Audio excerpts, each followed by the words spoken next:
On Magpie Road, the colors are in riot. Sharp blue sky over green and yellow tall grass that rises and falls like water in the North Dakota wind. Magpie Road holds no magpies, only robins and crows. A group of magpies is called a tiding, a gulp, a murder, a charm. When the men in the pickup make their first pass there on the road, you are photographing the grass against sky, an ordinary bird blurring over a lone rock formation. You do not photograph the men, but if you had, you might have titled it, Father and Son Go Hunting. They wear camouflage and their mouths move in animation or argument.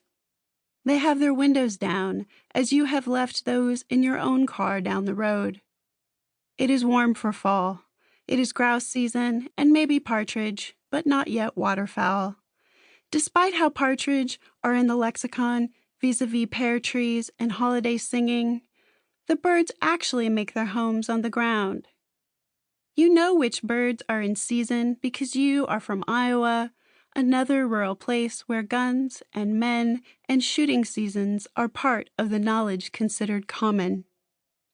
Merriam-Webster's Collegiate Dictionary defines in season in relation to timing, levels of fitness, and whether a thing is legally available to be hunted or caught.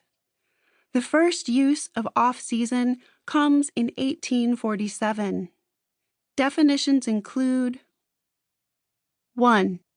A time of suspended or reduced activity, especially the time during which an athlete is not training or competing.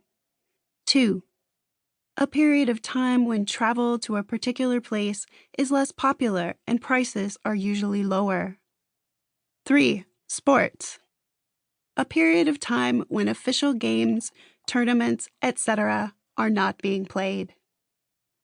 Magpie Road lies in the middle of the 1,028,051 acres that make up the Little Missouri National Grassland in western North Dakota.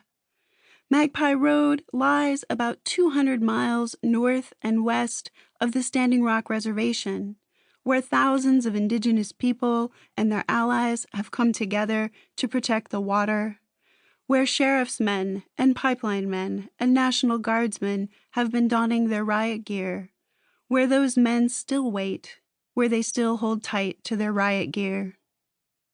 If a man wears his riot gear during prayer, will the sacred forsake him? If a man wears his riot gear to the holiday meal, how will he eat? If a man enters the bedroom in his riot gear, how will he make love to his wife? If a man wears his riot gear to tuck in his children, what will they dream?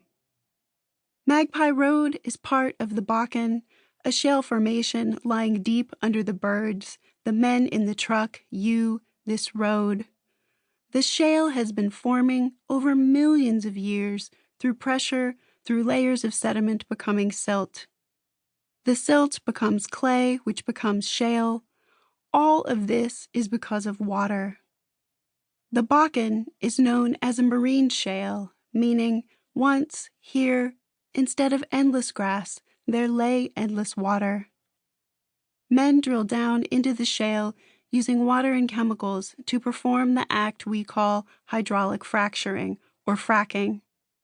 The water-chemical mix is called brine, and millions of gallons of it must be disposed of as wastewater. In the Bakken in 2001, more than 1,000 accidental releases of oil or wastewater were reported, and many more go unreported. Grass won't grow after a brine spill, sometimes for decades. River fish die and are washed ashore to lie on the dead grass. There, just off Magpie Road, robins sit on branches or peck the ground. A group of robins is called a riot. This seems wrong at every level except the taxonomic. Robins are ordinary, everyday, general public sorts of birds. They seem the least likely of all birds to riot.